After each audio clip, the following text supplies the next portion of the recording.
Hello అందరికీ welcome to my channel all in one Madhavi videos. ఈరోజు వీడియోలో ఈ బనానాస్ తోటి ఇంట్లోనే సింపుల్ అండ్ పర్ఫెక్ట్గా బనానా కేక్ని ఎలా చేసుకోవచ్చు ఈ వీడియోలో అయితే షేర్ చేస్తున్నానండి. వీడియోని ఎక్కడ స్కిప్ చేయకుండా చూడండి. ఈ కేక్ చేయడం చాలా సింపుల్ ప్రాసెస్లో అయితే నేను చూపిస్తున్నాను.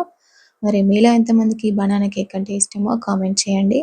మరి లేట్ చేయకుండా ఈ కేక్ ఎలా చేయాలో ప్రాసెస్లోకి అయితే వెళ్ళిపోదాం.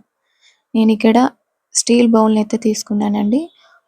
ఇందులోకి ఒక స్పూన్ ఆయిల్ వేసుకొని ఇలా ఆయిల్ అంతా గిన్నెకి స్ప్రెడ్ చేసుకొని ఒక స్పూన్ మైదా పిండిని కూడా వేసి గిన్నెకి అంతా పట్టేలాగా ఇలా ట్యాప్ చేసుకొని ఇప్పుడు ఈ గిన్నెని పక్కన పెట్టుకోవాలి. ఇప్పుడు ఒక మిక్సింగ్ బౌల్లో ఇలా ఒక జల్లెడని పెట్టుకొని 1.5 కప్పు మైదా పిండిని అయితే ఇలా జల్లించుకోవాలి. ఇక్కడ నేను కొలతల ప్రకారం చెప్తున్నానండి. కరెక్ట్గా 1.5 కప్పు మైదా పిండిని అయితే వేసుకోవాలి. ఇందులోనే ఒక 1 స్పూన్ బేకింగ్ పౌడర్ని అలాగే హాఫ్ స్పూన్ బేకింగ్ సోడాని కూడా మీకు చూపిస్తున్నాను కదండి, హాఫ్ స్పూన్ వరకు బేకింగ్ సోడాని కూడా వేసుకోవాలి. తర్వాత ఇందులోనే ఒక చిటికెడు సాల్ట్ కూడా వేసుకొని పిండిని జల్లించుకొని పక్కన పెట్టుకోవాలి. ఇప్పుడు ఒక మిక్సీ జార్లోకి మనం ఏ కప్తో అయితే మైదా పిండి తీసుకున్నామో అదే కప్తో ఒక కప్పు షుగర్ని ఇలా వేసుకొని పౌడర్ చేసి పెట్టుకోవాలి. ఇప్పుడు ఇందులోనే హాఫ్ కప్ ఆయిల్ని వేసుకోవాలి. ఇక్కడ నేను సన్ఫ్లవర్ ఆయిల్ని యూస్ చేస్తున్నాను. ఇప్పుడు ఇందులోకి 2 గుడ్లని తీసుకోవాలి.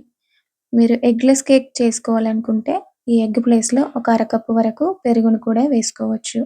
తర్వాత ఇందులోకి ఒక హాఫ్ టేబుల్ స్పూన్ వెనీలా ఎసెన్స్ని, అరకప్పు వరకు కాచి చల్లార్చిన పాలని కూడా వేసి ఇప్పుడు వీటిని అన్నిటిని కూడా లో స్పీడ్లోనే బ్లెండ్ చేసుకోవాలి. వీడియోలో చూపిస్తున్నాను చూడండి, ఇలా క్రీమీ టెక్స్చర్ వచ్చేంత వరకు బ్లెండ్ చేసుకొని పక్కన పెట్టుకోవాలి.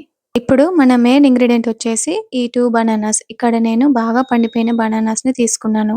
ఇలా బాగా పండిపోయిన బనానాస్ వేసుకోవడం వల్ల కేక్ టేస్ట్ అయితే చాలా బాగుంటుంది. ఇలా మిక్సీ జార్లోకి ఈ బనానాస్ని ఇలా కట్ చేసుకొని ఒకసారి బ్లెండ్ చేసుకోవాలి.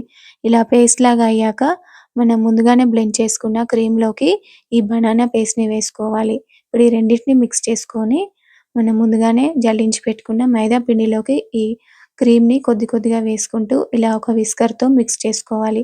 ఒకే డైరెక్షన్లో ఇలా మిక్స్ చేసుకొని మన కేక్ బ్యాటర్ని ఇలా రెడీగా పక్కన పెట్టుకోవాలి. ఇప్పుడు కేక్ బేక్ చేసుకోవడానికి ఇక్కడ నేను కుక్కర్కి ఉన్న విజిల్ని అలాగే కుక్కర్కి ఉన్న ఇలా రబ్బర్ని తీసేసి ఇలా ఏదైనా ఒక స్టాండ్ని కరెక్ట్గా సెంటర్లోకి పెట్టేసుకొని తర్వాత కుక్కర్ మూతను కూడా పెట్టేసి స్టవ్ మీద ఒక 5 మినిట్స్ ప్రీహీట్ చేసుకోవాలి. ఇక్కడ కేక్ బేక్ చేసుకోవడానికి ముందుగా బౌల్ని అరేంజ్ చేసుకున్నాం కదా, అందులోకి మన కేక్ బ్యాటర్ని వేసుకొని ఇలా ఒకసారి ట్యాప్ చేసుకొని ప్రీహీట్ అయిన కుక్కర్లోకి కరెక్ట్గా సెంటర్లోకి వచ్చేలాగా బౌల్ని అరేంజ్ చేసుకొని కుక్కర్కి ఉన్న మూతని పెట్టేసి ఒక 1 అవర్ పాటు బేక్ చేసుకోవాలి. ఇప్పుడు 1 అవర్ తర్వాత చూపిస్తున్నాను చూడండి, మన కేక్ అయితే పర్ఫెక్ట్గా బేక్ అయింది. ఇలా ఒకసారి టూత్ పిక్తో కూడా చెక్ చేసుకోవచ్చు. ఇక్కడ నేను చూపిస్తున్నాను చూడండి, నేను చేసిన కేక్ అయితే పర్ఫెక్ట్గా బేక్ అయిపోయింది. ఇప్పుడు ఈ కేక్ని పూర్తిగా చల్లారనివ్వాలి. ఇలా పూర్తిగా చల్లారిన తర్వాత ఇలా ఒక చాక్తోని కేక్ ఉన్న ఎడ్జెస్ని ఇలా స్క్రేప్ చేసుకొని ఒక ప్లేట్ని తీసుకొని ఇలా చూపించిన విధంగా బౌల్ని ట్యాప్ చేసుకొని కేక్ని అన్మోల్డ్ చేసుకుంటే ఎంతో పర్ఫెక్ట్గా మన బనానా కేక్ అయితే రెడీ అయిపోతుంది.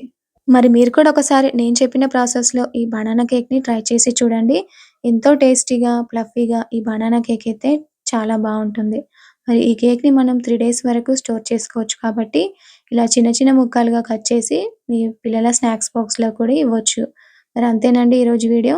మరి ఈరోజు వీడియో మీకు నచ్చినట్టయితే please like, share and subscribe to all in one Madhavi videos. Thank you for watching.